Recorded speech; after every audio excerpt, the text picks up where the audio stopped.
Okay, a bunch of e-bike guys riding around, and I hope everyone's having a great Saturday. And this is another episode of Losecast, which is accurate for this weekend because I did lose one match yesterday and one match this morning, but I also won a match last night, and we just won a match just tonight, which is the final match of the 4 days. And we had 6 matches this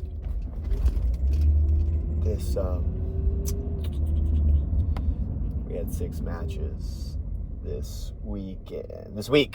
2 on Wednesday, 2 on Friday, which was yesterday, and 2 today. And we lost 4 and we won 2, but the 2 matches we won, big morale booster for this group, for a young team experience-wise that needed a couple wins. And also, we just needed a few more wins on our record, if I'm being honest. And so we picked up one yesterday, and that put us at 12-10, and then we lost this morning. That's 12-11, and then we pick up another one just now. That's 13-11, and we got 3 matches left, and I think all 3 of them are winnable. I think one of them is very winnable. The other 2 is going to depend on how much we want to win and play and compete. But if that's one more win and 2 more losses, that becomes 14-13, if I'm not correct. Should we lose all 3 of them, that would be 13-14. Is that correct? I think so. And I think it's important just to keep pushing and keep grinding. And the nice thing is that these 3 matches coming up are matches we all lost already, and they're matches that are rivalry matches and senior night match, and just matches that they could feel a little bit more confident about because they've logged some good quality matches on the way to getting better and to finding the rotation, the personnel that really works. I don't know. I think I also noticed that as a coach, I took a little more of a step back vocally and I just let the players play a little bit more. I can tend to be a hovering coach, standing too close to the court, talking too much, giving too much feedback, too much detail. And that's mostly my excitement for the sport, my passion for the sport, and just I love the atmosphere. And sometimes your kids play good. You don't got to do anything. You want to essentially coach a team where they police themselves. You can give them a few notes, a few tips here and there, no pun intended, but stuff for them to look out to keep them. But I think a lot of the times less is more, and I think it really I took that to heart a little bit more the last 2 days, and I sat down more, which I'm more of a standing coach and a pacing coach, but I think just sitting down lets them relax a little bit more and play a little bit more. And just, I got to remember, it's not about me. It is about them. They're the ones executing. They're the ones trying to have fun. And I think for the most part, a lot of them did in this last match today. And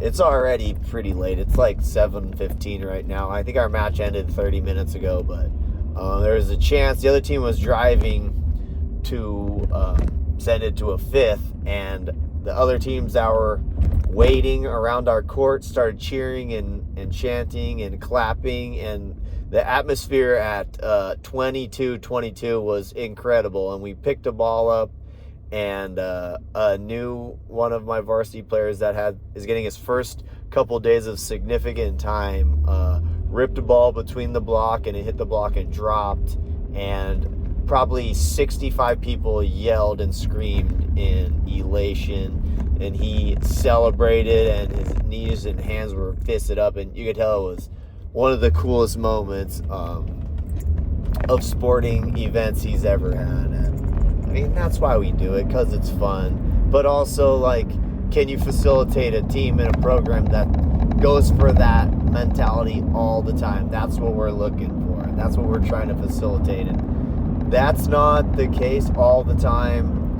with our school, where we have a lot of kids playing volleyball for the first time and just being high school players. And then getting them to tournaments like this, where they do see the atmosphere and they feel it, and they get to watch other kids playing that clearly play club and they play a lot more. It hooks them and just solidifies like how much I love this sport, and that I just never get tired of watching and dissecting and thinking and contemplating all about it. Me and my assistant coach were practice planning for probably a good 40 minutes, like before our match, about what we need to do moving forward, what we can do, and like I just love that. I just love that stuff, dude.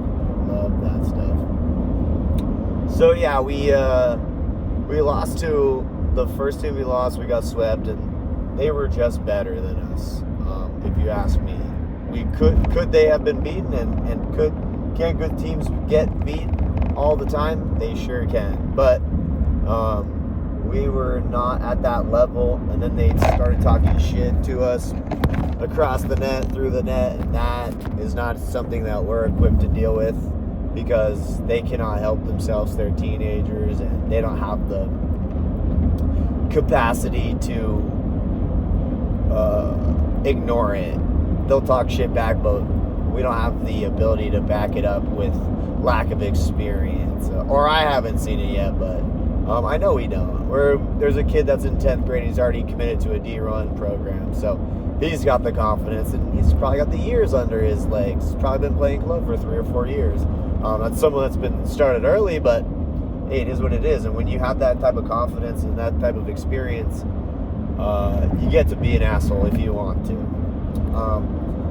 And I mean, that was another thing with the match this morning. We were playing another team that was, I wouldn't say as lock, stock, and ready to rock, like in rhythm all the time, but they were also better than us on paper. But we split after 2 sets. We hit some gnarly jump serves, and we took the second set 25-16. They took us 25-16 the first set, and then they just got on a run. They started talking shit, and their coach pretended like he was telling them to stop, but what he was really saying when he was yelling stop was for his players to keep going. And I thought about what I would say to him if he tried to apologize, like after the handshakes. If he did try to say sorry about the boys and the shit talking, I was gonna respond with, no, you're not. I don't think you are. And that's part of the game, but I was gonna also say, you know what, you don't need to apologize if you don't mean it. And I think that was what I was gonna say. No need to apologize, because he wanted them to play that part of the game. That's part of life, and people don't want to like accept it. And if he really wanted them to stop, he would have subbed the players out that were talking shit, and he would have reamed them, and he would have not sent them back in, and he would have actually brought players out that were talking shit. But he just let them stay in there and do it. And so that's his program, that's his prerogative, and to an extent, you just kind of, I feel like you do have to do that.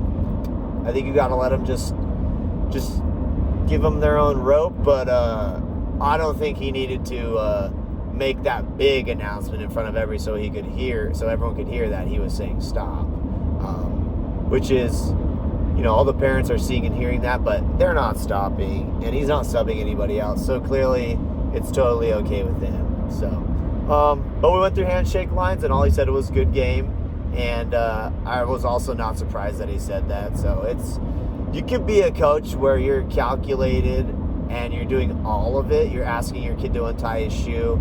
You're asking him to get the mop or the towel relentlessly and wipe the floor. You're asking them to wipe the ball down because you think it's wet, which the other team did. You're asking the captain to go talk to the ref over and over again. So you can play all that stuff, which I will talk to the down ref. I'll ask how many timeouts. I'll ask how many subs I have less as a way to like burn time and to slow it down. And if the team's right, if my team is deep enough, I'll go into my bench and sub relentlessly, but I don't do the shoe tie. I don't do the untie your shoe, retie it. I don't do go talk to the ref relentlessly. I'm just trying to keep it moving and really flipping out less. The last time I did flip out, it didn't benefit us in the slightest, and we lost that match. And I mean, I flipped out and then we won that set, but didn't feel like we were super close any of the other times, the 2 sets afterwards or the set before. And I'm just realizing, like, you're not gonna win them all, okay? Being a relaxed, like, frantic coach like I am, you're gonna win them all by doing boring, repetitive stuff, muscle memory, training your players to know the situation, and to understand and to compete and to not freak out and get nervous because 7-7 is the same as 22-22. It's a tie game at that point. Yeah, is there more pressure, but how can we play like there isn't more pressure? So, yeah, I mean, my team is mediocre experience level, and being more calm and not asking too much of them and not being so frantic is going farther with these guys as they like learn and they get a little bit more like confident. But I mean, winning 2 matches for this group was pretty darn good, and to have the last match of the week be a match that we won, and them going out on a high note, and not pushing it to 5, figuring it out at the end and going. It was 22-all. Then we got that 23rd point, which was epic. Then the other team won a long rally and got the 20, and we tied at 23. And I honestly forget what 24 was. And we put some sort of ball down. It got picked up by the libero, kind of dug into the ceiling, and then it bounced back, and they scrambled for it, and then it dropped. We won 25-23, and our team ran out in celebration. There was another team that ran out in celebration, mostly because they're like, yay, now we can play. But also, you don't want to. You want to let kids like be kids, like, and the shit talking for them really doesn't go past the match. I've noticed it is friendly shit talking, and then they see each other later on. Like, one guy from the team that shit talked us this morning was talking to some of my players for probably like an hour afterwards, just shooting the shit, chewing the fat. Like, wasn't a guy that was a stud, but a guy that was out there like playing a little bit, probably talking shit like everybody else. And apparently my guys were too on the bench. I don't like. There's just too much to keep track of for me to also worry about like my bench players like talking shit, like, or gesturing or whatever. If it gets as egregious as it could be, like, I'm sure the refs will step in. So yeah, it was. Yes, this was Losecast, but I feel like this is a win cast. I feel like going 2-2 on the tournament, ending with a win. I think we just played for 11th place out of 16. We just won 11th place out of 16, and feels pretty good. And our 2 matches that we lost on Wednesday, it felt like we won. It felt like we played well and we won, even though we lost. So, feels like the mentality's gearing in the right direction. And as a coach, you got to be happy with that. I definitely don't think we've peaked because we have too many things we can get better at. And so it feels good. It feels good. And it's been a long like 4 days from Wednesday to now Saturday night, but so much fun. And it all worked out. And we got to play 2 matches in our own gym. And yeah, I think that is it. I think I'm going to take my horse ass boys home and go relax.